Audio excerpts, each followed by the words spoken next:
This meeting is being recorded. Hi everybody, this is Brian Keith Noonan, and this is the November 15th session of the Q4 Yachtsoft Challenge. Yachtsoft to you, implementation at the speed of focus. We're focusing on the one thing and getting down to the nitty-gritty as far as scheduling ourselves, prioritizing ourselves, and being productive so that we can have a life in addition to our work and so forth. So, guys, this past week, wins, challenges, comments, questions on anything you've been implementing on the one thing. Jimmy, I want to hear about your client if we have news on that. Well, yeah, we do have news on that. My first coaching session with her is Monday at 4. So she's a paying client and on the books. On the books. High five. Virtual high five. Good job. And over the week, another person that I know has referred a client to me and is doing the introduction late next week. We're going to get together. I want to meet this person face to face to see what I'm really coaching before I decide how to price it. Yeah. I don't want to undershoot it. Yes. Very, very much so. And that's your, that's a great sideline there. I'll expand on that in a second, but I don't want to interrupt you. Well, and then the other thing that's happening, I was also asked this week to participate online, be the featured speaker online for a women's group that originates out of La Quinta, California, but is a national group that wants me to speak on one of their particular topics that they utilize. They utilize 9 different steps to recovery, basically. Mm-hmm. And they asked me to pick one step and talk about it. So I'm doing that in. Nice. So is that related to? That's related to Valerie. Valerie. Okay. Yeah. So yep. That's her thing there. Yeah. So that's cool. So Jimmy had a previous contact that, has kind of gone off. I mean, it's funny how this works, but we'll maybe be in the same situation with someone and then they'll diverge and we'll diverge and then we can come back and meet in the middle. And so Jimmy made some steps with someone from the past that has led to some opportunities. So that's cool. So that's nice. Is it a podcast type of thing or what's the situation? It's similar to this. Okay. It's similar to a Zoom, but there's 900 members, so I don't know how that. It also gets put out as a podcast later for those who can't show up live. Sure. And is she? And you guys, like when we talk about money, right? My purpose in that is not to, it's not to pry into your business, and it's not to be critical or anything, but to look at the picture. So you have complete freedom whether you want to bring in numbers to this thing, but there is there's some wisdom that can come from the one thing and from what we're doing into the number situation. And a few of you, I've sent out some stuff from Rich Lipton from the Prosperous Coach. That is really, I said it's gold and then more gold. It's really amazing. And so in terms of how you're valuing your time, these are interesting conversations. So what I want to say is I don't want to go beyond your comfort zone. Obviously, this is recorded, but it's only for us. So, give me an idea if you want to, what you're charging, what you're getting paid, how you look at the whole thing. And I feel like it can maybe add some perspective to the whole thing. Tiffany and I were having a similar conversation earlier today, too. Well, I mean, with the person I'm starting coaching on Monday, in essence, if I can coach her to stay out of the hospital, I can save her at least $10,000 a year. Yeah. that's a lot of cash, you know. Sure. Yeah. So I can't do it. I can't do it for, $50 a session or anything. Right. All right. So the problem you're solving has a negative result or cost of at least $10,000 a year. Right. So Right. how did you propose that to her, and what did you set up? Well, basically, I set a graduation scale with her. If she wants to meet one time a month in person and 3 times a month, here on Zoom, there was one charge for it. And if she wanted to do all 4 on Zoom, because she lives about an hour away from me, and I'm not really interested in driving an hour. Right. So you're trying to do like be economical and efficient. Unless she needs that, we're going to kind of knock that out, because the first meeting will be face to face. If she feels like she needs that, then I got to raise my fee, because it's 2 hours of driving, 1 hour each way, and I want to get paid for my drive time as well as my, session time with her. Remind me to send you something also. It's called Breaking the Time Barrier. And it's a short read to help you not figure your rates hourly. You're right. I mean, it's just, that's the only way I can in my own head kind of give myself something. I won't present it to her as an hourly rate. It's going to be a package. You take this package, there's so much. You take this package, there's so much. But in my own head, if I'm going to be driving 2 hours a time, there's got to be some there's got to be some cost benefit for me, because I'm losing. I can listen to podcasts, I can do stuff, but I'm losing time. Yeah, obviously. So yeah, no doubt. But I may have made this analogy before, but there's a little story about Pablo Picasso and a woman who was in a restaurant with him and watched him sketch something on a napkin and take about 5 minutes to do it. And she asked him, how much can I pay you for that sketch? And he said $20,000. And she said, $20,000, that only took you 5 minutes to draw. And he said, no, that took me an entire lifetime to draw. Right.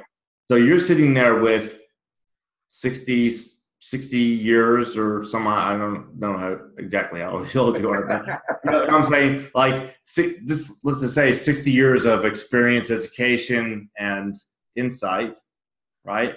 So that's why we can't, Tiffany's sitting there with $200,000 of education and certifications and being a doctor and all that, whatever the case is. What happened here? Wow. All right. So, for instance, all of us, right, Tim, you yourself, right, years and years and years, experience, things that people haven't done, other people haven't done, insights that you can bring, 10,000 books read, whatever the case is, whatever it is, you're all sitting there with this huge value. So, can we put an hourly rate to that? Not really. No. Right. So don't be shy about your pricing. And so what I'm getting, like, do you mind if I use you as an example for this, Jimmy? No, go ahead. Okay. All right. So we got like a prospect of like, you're going to meet her in person. That's cool. Like one time, whatever. But you've got a sort of like in-person version and online version of like over Zoom. So what are you charging and how are you figuring that? Well, I figure if we meet 4 times on Zoom, $500.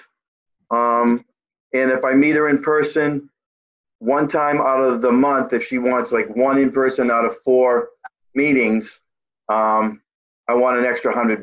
That's all. I was thinking $600. I mean, I just want to get paid for the time I'm losing while I'm driving back and forth. All right. So you're proposing to meet with her weekly on Zoom for $500 a month. And if she wants to do one of those times in person, you're adding an extra $100.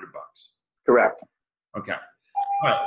So this is a great start. And as we've spoken about before, just coaching and practicing coaching, if that's your thing, is valuable. What's that background noise? Can somebody mute themselves? Just mute me, please. We'll refer to room 510. Just mute me, please. Oh, mute you. 10. Let me see if I can do that. Room 310. All right.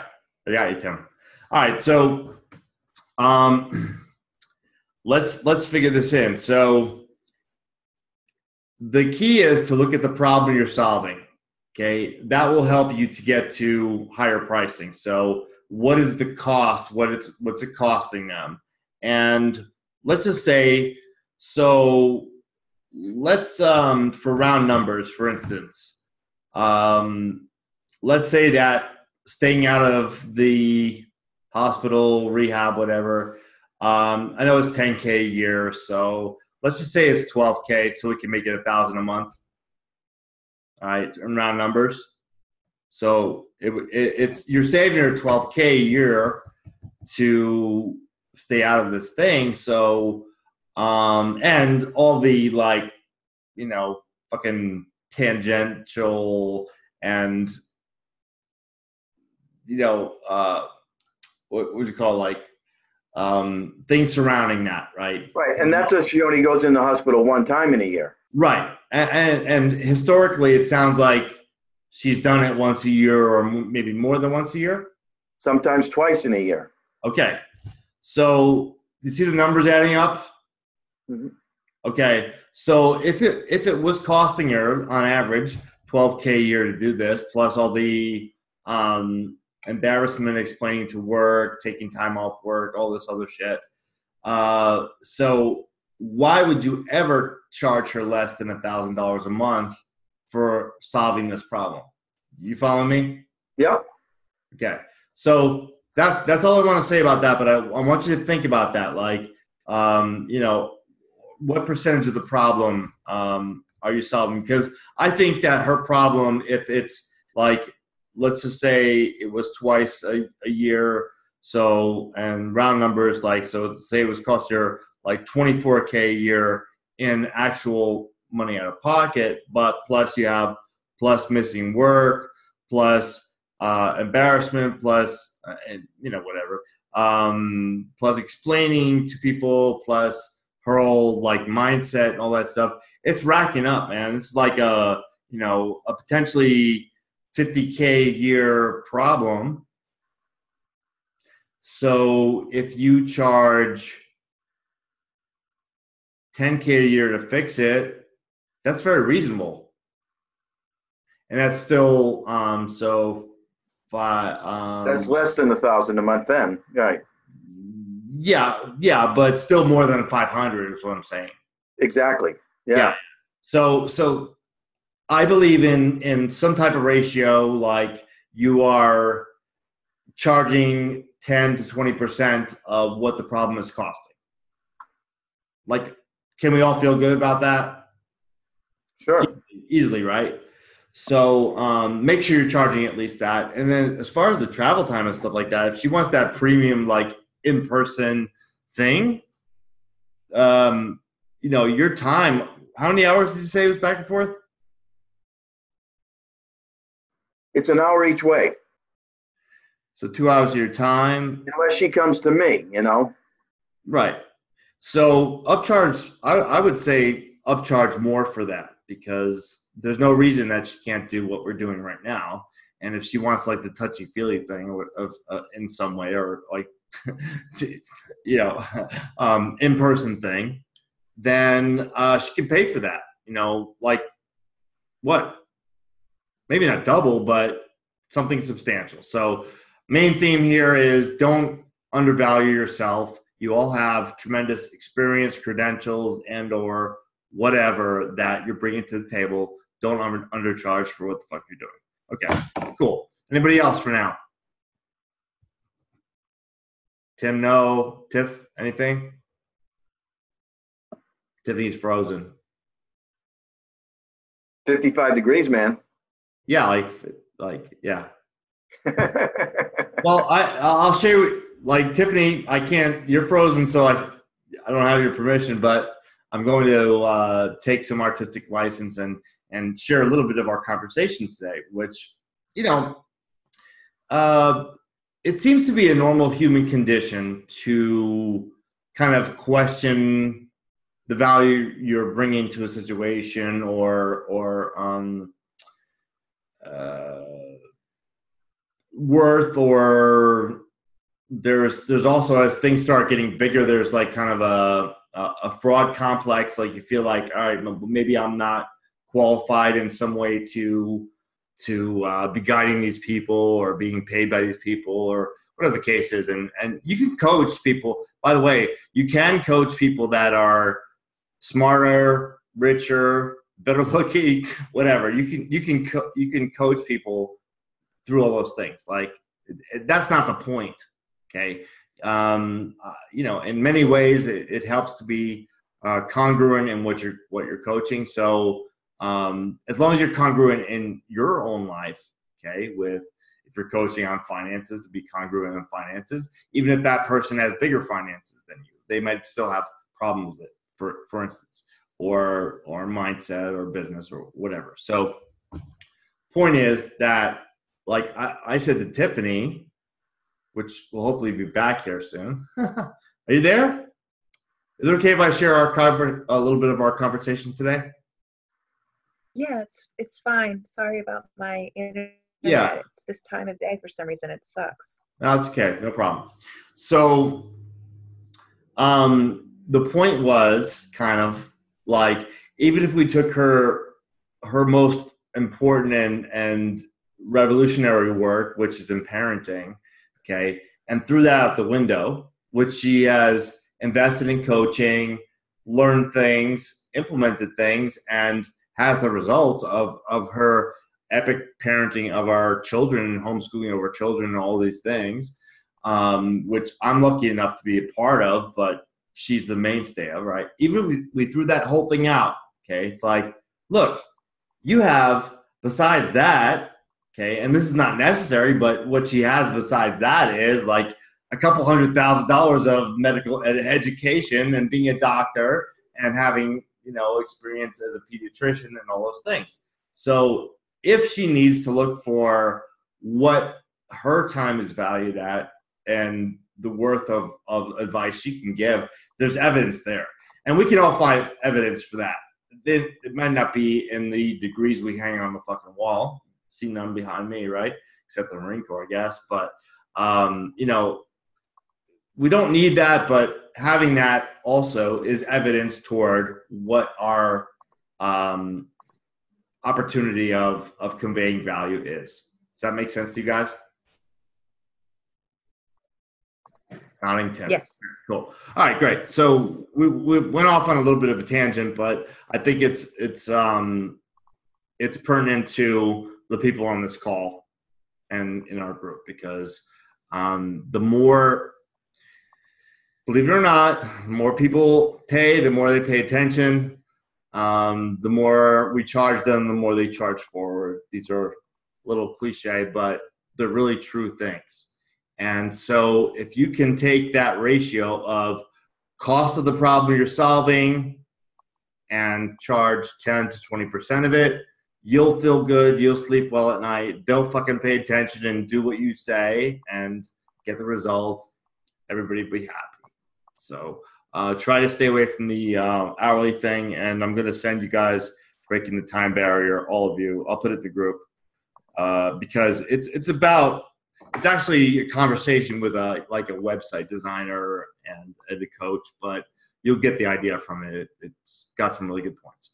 All right, cool. So dive into the material. Everybody good with that? So we're on chapter 11, the success habit.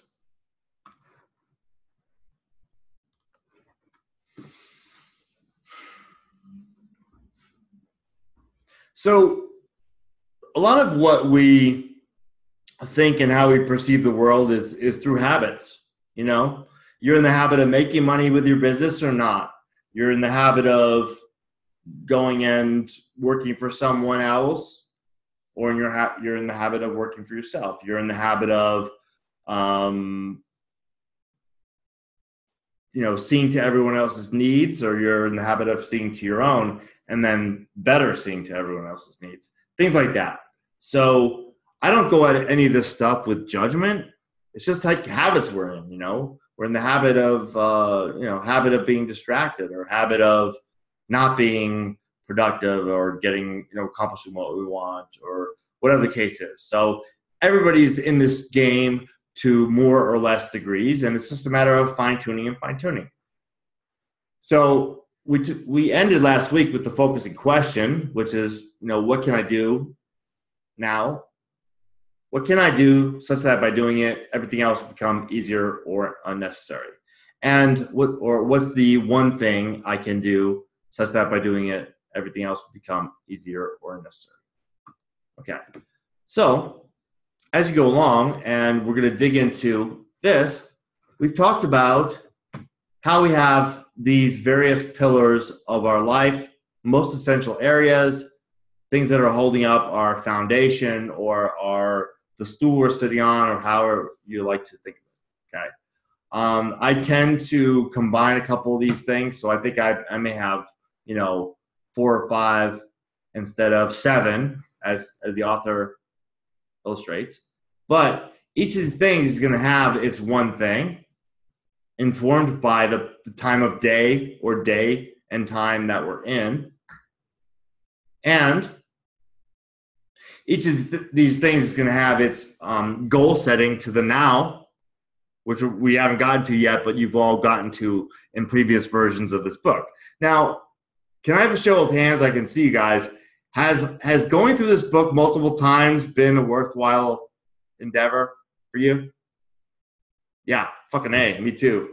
Tim nodding. So, and raising hand. Nice. So isn't it amazing, like, when we actually we take something of quality and really absorb it and work on implementing it, because we're not going to implement everything the first time, or maybe anything the first time, but we're getting the idea, and then we can do it again and again. So as Tony Robbins would say, repetition is the mother of mastery, and that's kind of, I think, where we are with this. So however you define these things, okay, we can make the focusing question about that. So let's just say some examples, okay? We're asking this question,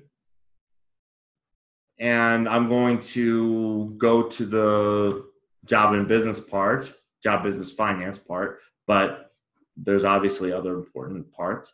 So what's one thing I can do to ensure I hit my goals, improve my skills? You're saying, like, what's the one thing I can do? What's the one thing for my job I can do to blah, blah, blah? What's the one thing I can do for my business I can do to blah, blah, blah? What's the one thing for my finances I can do? And obviously it applies to personal things as well: physical health, personal life, key relationships. Okay. I've talked to many different people. Some people will say, like, all right, well, my personal life is in good order, and I'm in good health, and I'm physically fit. I want to focus on my job, business, finances. Great. So I support them in doing that first, but you can always look back on the other things and see, all right, what's the next level of this?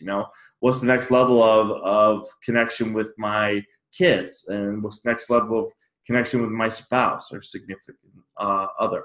Or what's my next level of spirituality? So each of these things is going to have a one thing, which we distill from a to-do list to a success list using the 80-20 rule, 20% of 20% of 20%, till you get to one thing that's going to be the most powerful leverage thing, the domino to knock down that will knock down others. Okay, so big ideas, understand and believe the concept of one thing, use the focusing question. Okay, and it's malleable, right? What's the one thing I can do today for whatever you want? So whatever area of life you're focusing on. You guys following this? Like, each area of life has its one thing. There's not just one overarching thing. Is that hitting home? Can I get a thumbs up on that so I know that everybody's following that? Okay, cool. Because it's important. There might be a time of day that is family time. Like when you're working, fucking work. When you're on family time, be with your family. When you're on personal time, be with yourself. Okay? This is the freedom that comes with extreme purpose, priority, and so forth, and productivity. Okay? So this is not limiting you. It's actually expanding you because you're going to work less but more effectively. You're going to be more present and more appropriate in the times of your life that you need to be. So that could be for work and career and business. That could be for relationships with your family, kids, et cetera, and it could be with yourself and your health and well-being and spirituality. So each of these things has goals, has someday goals, 5-year goals, 1 year, 1 month, 1 week, 1 day, etc. So putting the effort in and doing the legwork for this will pay off in spades. And the more I do it, besides reading about it and talking about it, the more I do it, the more it pays off, and the more at ease I am, the more I get done of the important things, and the more present I am for the appropriate thing I'm trying to do. Okay. There's reminders. We talked about the habit tracker, which is great. There's also things like Todoist, and by the time that we end up this course, I'll be giving you guys all my full system of apps and things that I'm using to do all this stuff that kind of automates it a bit. So you'll have that. But it could be a matter of like when I was in Marine Corps boot camp, which we just went back to Paris Island for my first time in 24 years, where I went to Marine Corps boot camp. And one thing I remembered, which was a cool trip for me, Tiff, and the kids, we had pull-up bars right by the bathroom, right? So we couldn't go take a piss without doing pull-ups. So we had to do pull-ups going in and coming out. Okay? Tim, you're smiling. You get this. So is that a reminder? Like, all right, you're on your way to the bathroom. I got to go take a piss. Well, I got to do a set of pull-ups first. And then when I come back, those fucking things are in my face again. I'm doing a set of pull-ups. And believe me, in 1994, when I went through boot camp, I could do 20 pull-ups. I cannot do 20 pull-ups now, but I could do it because they had the reminder of you're going to do pull-ups. Okay? So whatever it is, maybe like, I don't know. I mean, there's a video I put into our group video conversation about kind of like triggers and anchors and things like that. So like every time I do such and such, I'm going to do the other thing. Tim, do you want to comment on that? Because that was one of your things too. Hold on, you're muted, buddy. Want me to unmute you? All right, you're unmuted. Okay, now I'm unmuted. Okay, so what you're talking about is something Tiffany will call priming. Basically, you're just putting the trigger right there. I tried to do this with somebody who was not a guru in the past, where we were actually setting the environment up to support success and reduce the amount of friction and resistance in your behavior. So this is how you make it simple to do. You don't make it simple not to. So that's what the bar being in the way. You didn't have to take anything off of that pull-up bar to use it. You didn't go into the kitchen, have clean the pan. You're kind of breaking up, man. Pan. I don't know if we should cut your video or something. Hold on. Let's stop your video and see if the bandwidth is better. Can you say it again, please? Saying what you're doing is by taking the resistance out of the environment. So this is why you have your kids, lay out their clothes the night before. This is why you go to bed with the kitchen clean and all your tools prepared. It's just, right. It makes sense that you've made it easier for you to do things. So yes, decreasing resistance so that's the whole thing. By some prior planning, and that's one thing. But the other thing is, like, if it's a habit, like let's say you want to get in better shape. Well, every time I take a piss, I'm going to do 5 push-ups. Or when I get up, I'm going to do 5 burpees, no matter what, you know. You just get in the habit of doing that.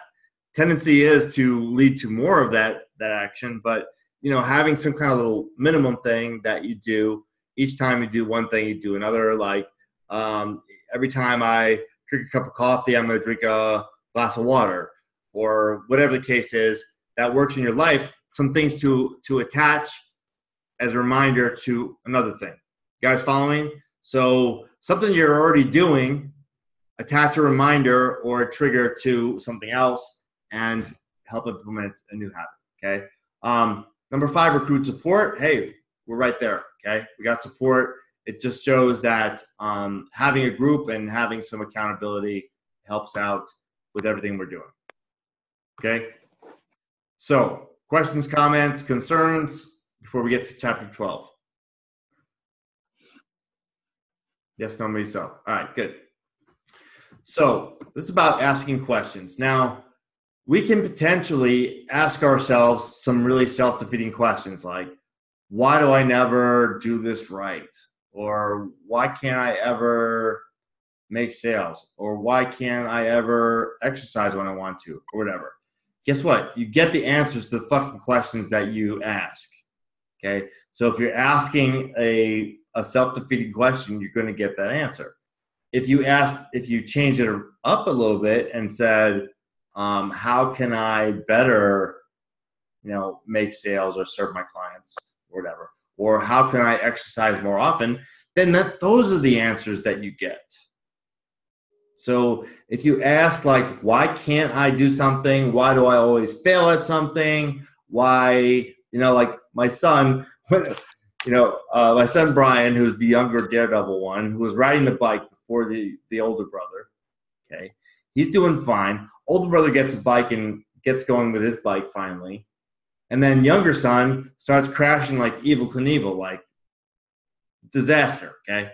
And then he says something like, I'll go out on my bike tomorrow, get back on the bike, but I'm probably going to crash and this and that. All right. So we worked through that. But the point is, like, are you stating or asking questions that are going to lead to your failure or your success? Like, how can I avoid crashing my bike? Maybe by slowing down a little bit, calming down, not doing stunts, whatever the case is. So this shit's really important.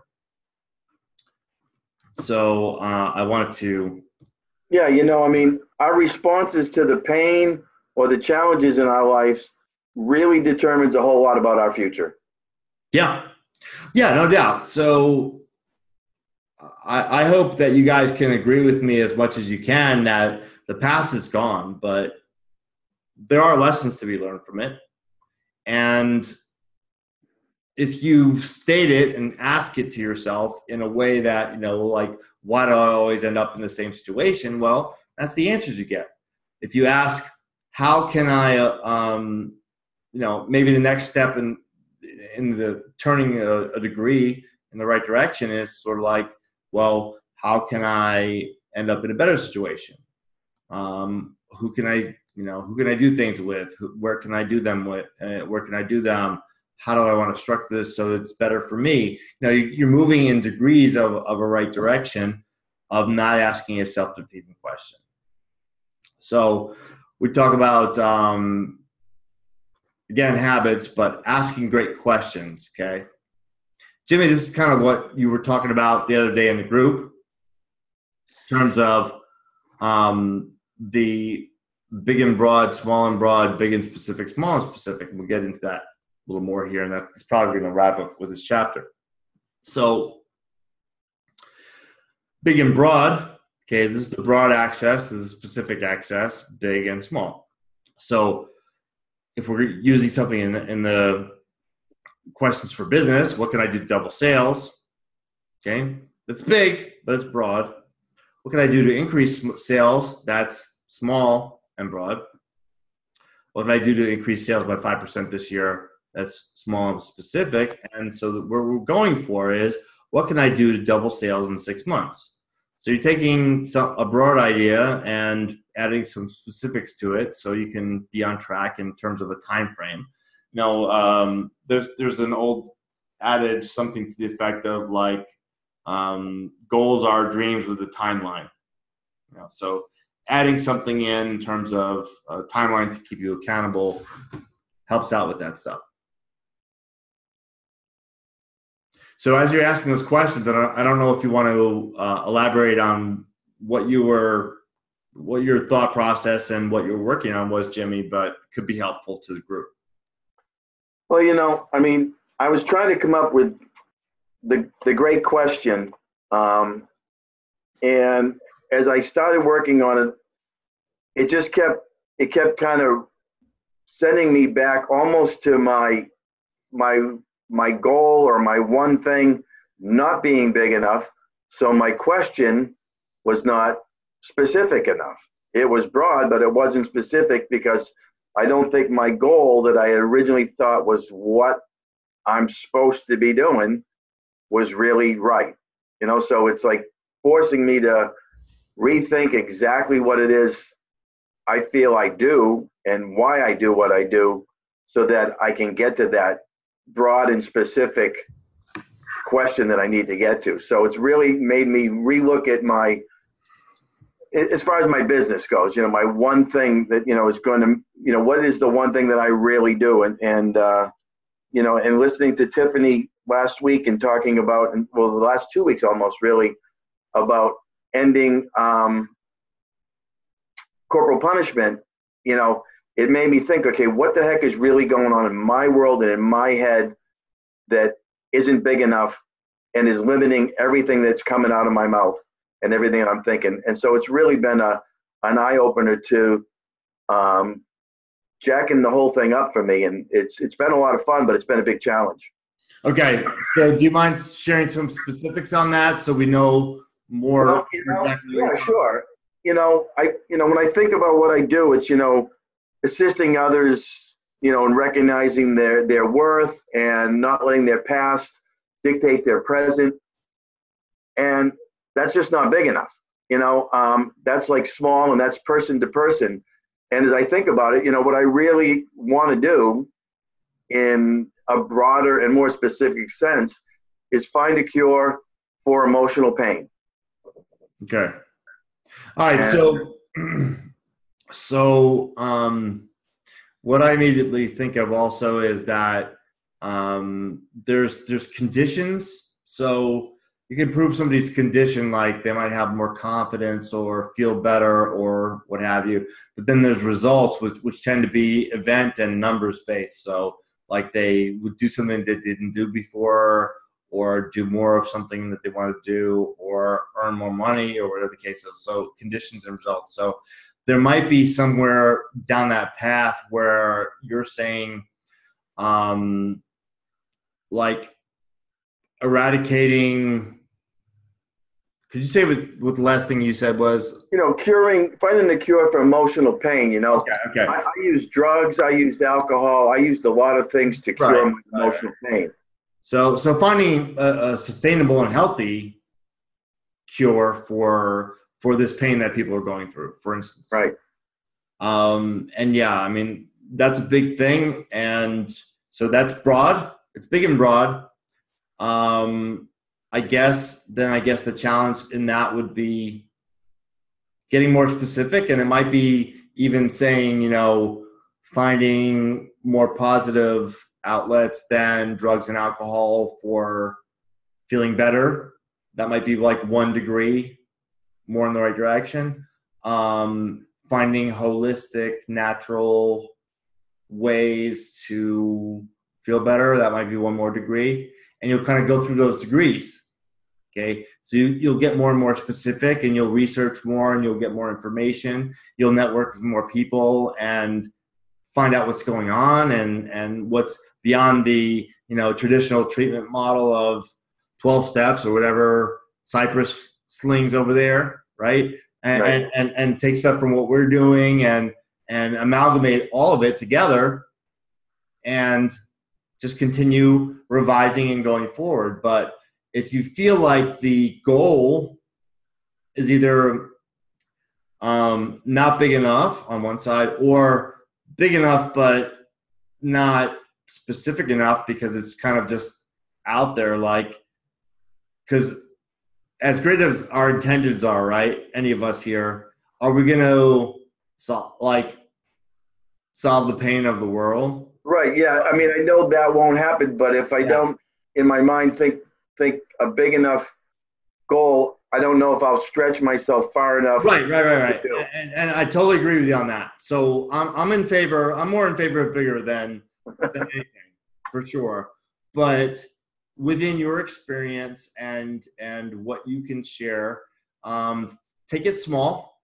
Okay, I can help this one person with this situation solve this one problem, and then kind of you can extrapolate from that. Okay, I can help this one person who has tried to numb feelings and pain with drugs and alcohol to see a different way, and then maybe you can build on top of that. See what I mean? Or whatever it is. I'm just saying things, but sort of based on what I know, but you know what I'm saying? And then just make that bigger. Go ahead, Tiffany. I have a goal for him. That's great, because we're about to get to your goal in a second. Well, because it's very similar, but if we could because emotional pain is part of being human, right? We are going to feel it and experience it in our life. It's part of coming to this. And there's nothing wrong with it. Earth as a soul. But if we could normalize the education for emotional intelligence and increase emotional literacy so that people actually knew how to handle it, feel their emotions and express them rather than holding them in and numbing them. I mean, that is my parenting goal, right? People come to me, I help them deal with their shit so that then they don't pack that baggage on top of their children. Right. And they actually learn how to speak the language of emotions. So, if we could even just teach emotions in this country or in this world, but let's just start with this country, that would be amazing, because we teach suppression. Yeah, suppression of emotions. Yeah. So, and so you guys are actually both coming at something in a very, a very similar thing in a little bit different way, but very much similarities. So, where is that? And, I can guide someone toward some more self-awareness through meditation, or I can guide them towards some things to read or practice that will help them or whatever. So I'm going to help alleviate the pain and the need to numb through chemical means by education in these different areas for my town, my state, my country, my world, whatever. Right. And most of the clients that I work with, I mean, they have kids. And if I can help them to change how they think, they'll change how their kids think. And I mean, I don't expect to cure the parents, but I expect to make an imprint in the kids' lives, because it's the kids that are the real victims here of the whole emotional depression. And this is beautiful, because you and Tiffany are speaking the same language. And what we're talking about is kind of like rewrite the family tree, right? Because like grandpa was an alcoholic, and great-grandpa was an alcoholic, and grandpa was an alcoholic, and dad was an alcoholic, and I want something better for my kids. So not only will I feel better in the process, but I won't pass that on. So there's stuff there, man. This is juicy fucking shit. So yeah, roll with that. But since we're running a little bit short on time, Tiffany, I wanted to ask you, and I didn't get a chance to ask you offline, but of your vision of eradicating corporal punishment for kids, like being legal in our country, have you been able to take that as a someday goal and then bring it to the now in terms of something you're doing on a daily or weekly basis that is bringing you in that direction?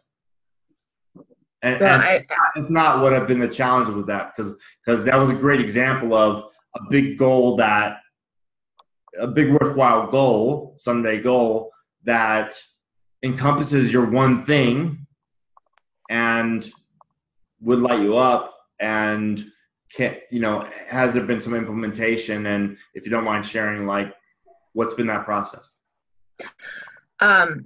I don't want to overstate the implementation, because there hasn't been a huge amount of it, but there has been further narrowing down of what is it that I can do in that realm to move in that direction. And with the most recent, we have discussed this with the most recent policy statement by the American Academy of Pediatrics, which is Yes. great that they have a policy statement against spanking children, looking at how can we educate pediatricians on emotional intelligence and how to actually support families and coming up with different ways of connecting with their children, because no pediatrician that I've ever met said spanking was a good idea necessarily. However, they haven't been educated in a way to help support families, and 80% of American families do indeed spank their children, despite research showing that it has negative lasting effects on physical and mental health. Right. So it's not like they were for it, but they weren't actively against it. And now they came out with this original statement. Now they came up with a statement that they are against it, but what is the education process for the pediatricians? So in that stance, how can I start designing a program or reaching out to either medical schools or residency programs and actually start opening up the conversation of how can we train the pediatricians to be a better support system for the parents in alternative ways? Because they're probably among the 80% that are spanking their children and that are overwhelmed and don't really know how to connect. And so start there. I have a client of mine who is a pediatrician who says that she finds herself in the office repeating to the, and I mean, I went to residency, I did residency in medical school with her, but repeating to her patients the things that we've talked about in our meeting and the profound changes that she's seen in her family and just over the past 3 months. Right. So, and as we have discussed, this could be like a whole other branch for your business and your coaching to do doctor to doctor type deals. So, and doctor / parenting coach to medical schools and to institution. Yeah. So that's amazing. But here's I think where the rubber meets the road in this, guys, for all of us is there may be a big goal. So what the someday goal translates into when we go down to 5 years, 1 year, 1 month, 1 day is it might just be some research. You know, it might be giving 15 minutes a day to that big idea and start orienting yourself to, okay, well, who's my audience for this? Who do I need to start networking with and talking with? How do these laws work? How do rehabs work and recovery and rehabilitation, for civilians, veterans, all these different treatment places for you, Jimmy. Like, how's this working now? What are they doing and what are the results?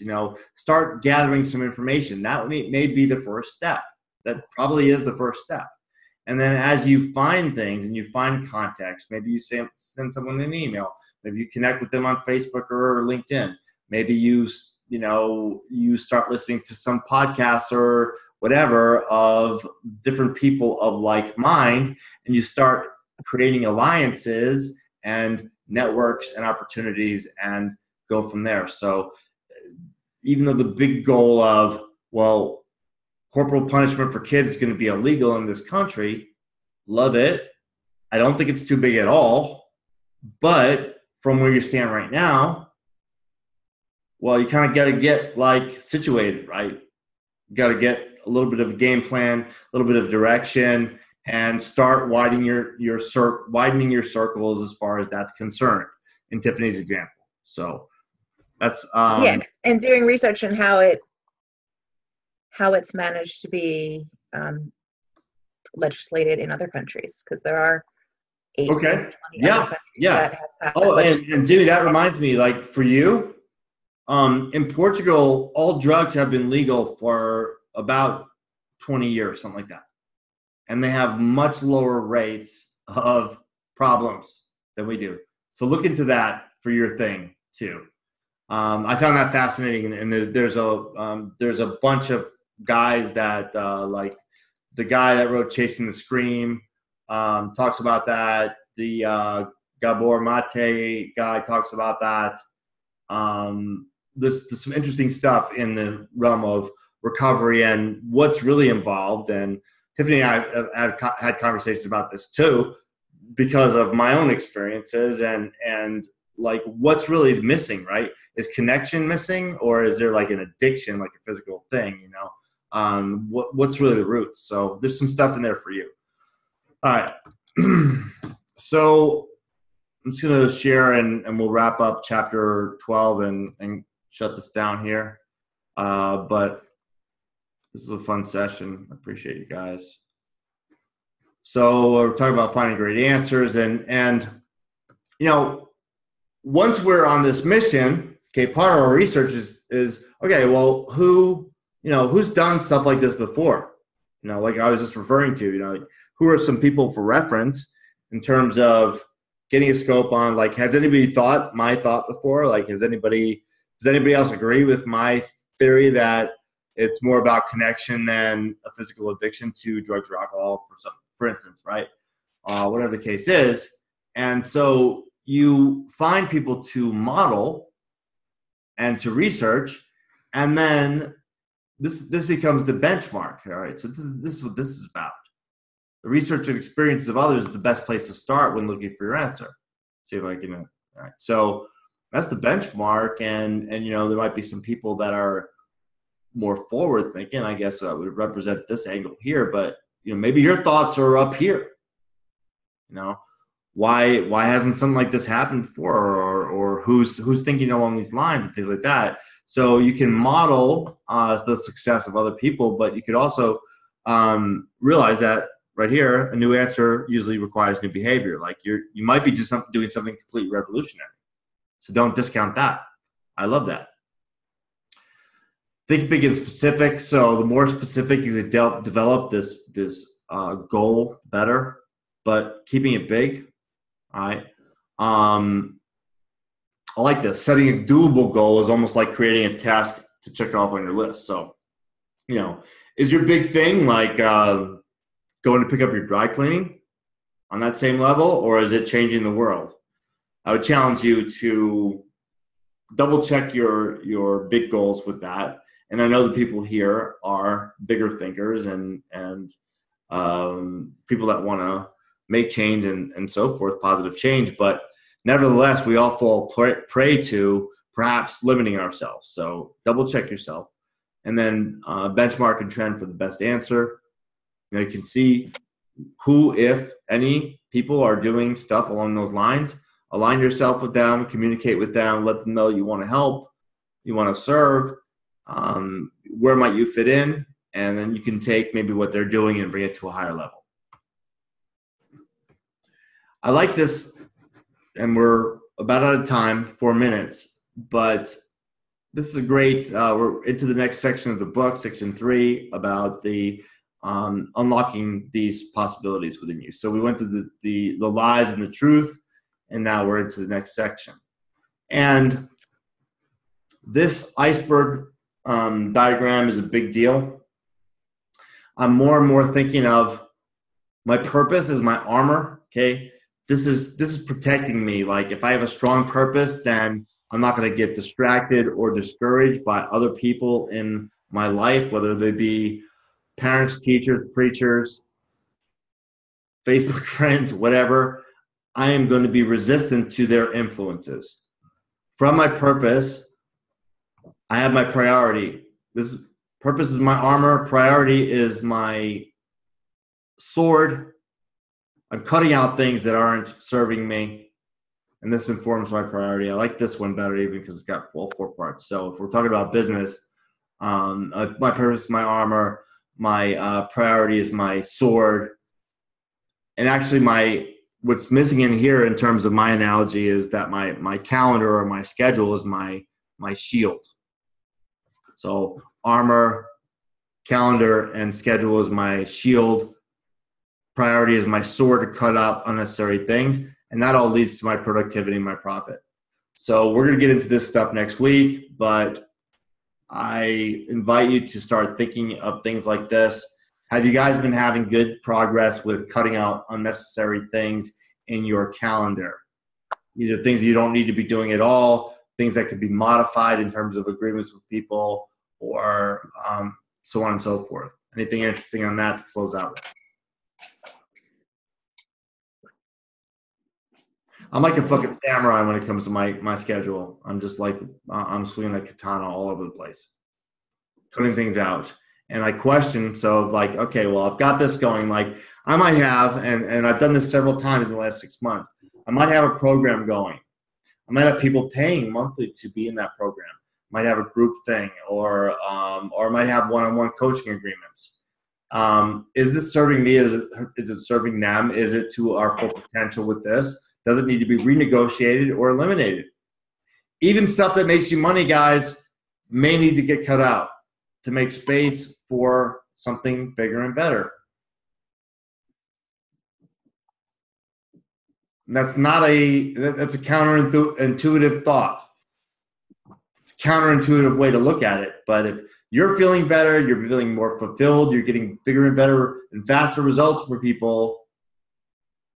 Like Jimmy's first client at $500 a month, he may have her for 3 months, realize how good he is at actually fucking doing this, and attract another client that's $1,000 or $2,000 a month, and then have to reevaluate where client one is, how committed she is, how she's showing up, what kind of results she's getting.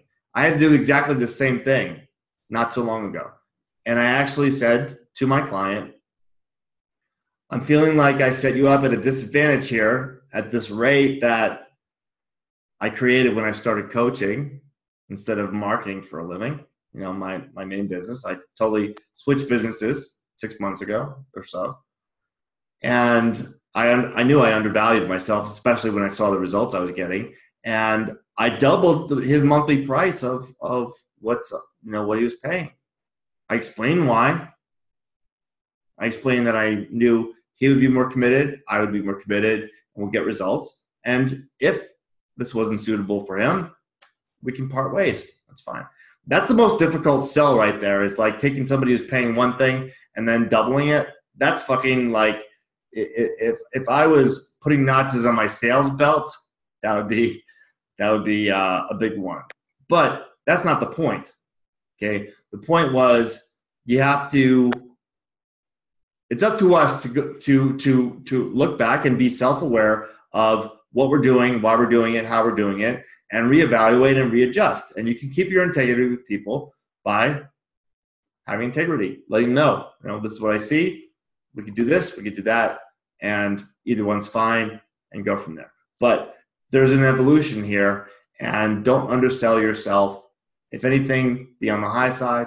But if you're solving 10, for the price of 10 to 20% of the cost of the problem they're having, you can sleep well at night. And if it's a $100,000 a year problem, you better be charging $10,000 to $20,000. Well, you that video you sent out, Whitman, is that his name, Whitman? Yeah, he's one of the co-authors of The Prosperous Coach, which you guys all have to read and reread. Sell yourself first. If you can sell yourself on your value and what you bring to the table first, you'll price yourself appropriately. Yeah, and I want to be respectful of your guys' time, but let me make this clear. If you haven't paid $1,000 a month for a coach, then you're going to have a hard time being sold on and being congruent with charging $1,000. I guarantee you that. So whatever you want to charge, if you haven't believed in coaching enough to pay that to somebody else, it's going to be tricky and it's not going to be consistent. So that's where the kind of like fraud complex comes in. It's like, well, I've never paid $1,000 a month for a coach, so how am I going to charge this person and really be genuine about it? It's true. So if anything, you want to blow up your coaching business, go fucking get a coach and pay a lot for him, like a good one, but make an uncomfortable investment in a coach, because that's what you're asking someone to do. You're asking someone to take a leap of faith and make an uncomfortable level investment, and you're helping them. If you haven't done it, how can you really expect someone else to do it? Even if you talk good, like I think I talk pretty good, but if I'm trying to sell something that I don't have, it's flimsy. If I haven't experienced it and been congruent with it all the way through, whether they know outright or just feel it like subliminally, unconsciously feel like something's not right here, you know, yeah, made $1 million. Don't fucking go try to coach people who make $1 million, you know. Just try to be congruent in what you can coach and charge what you're worth for it. Anyway, we're getting to the end. Any last comments, questions, comments, concerns before we get on to next week? Please keep the conversation going in the group. Thank you. Going once, Tiff, Jimmy, thumbs up, Tim. Good to go. All right, good to go. All right. Hey, thanks for showing up, guys. I appreciate you, and I'm enjoying this course. I hope you are too. Just try to implement as much as you can and not just let it be words that I'm speaking or Gary Keller speaking or whatever, because the more you use it, the more it works. The more you read it, the more it works, and so forth. All right. Cheers, everybody. See you next time. Bye-bye.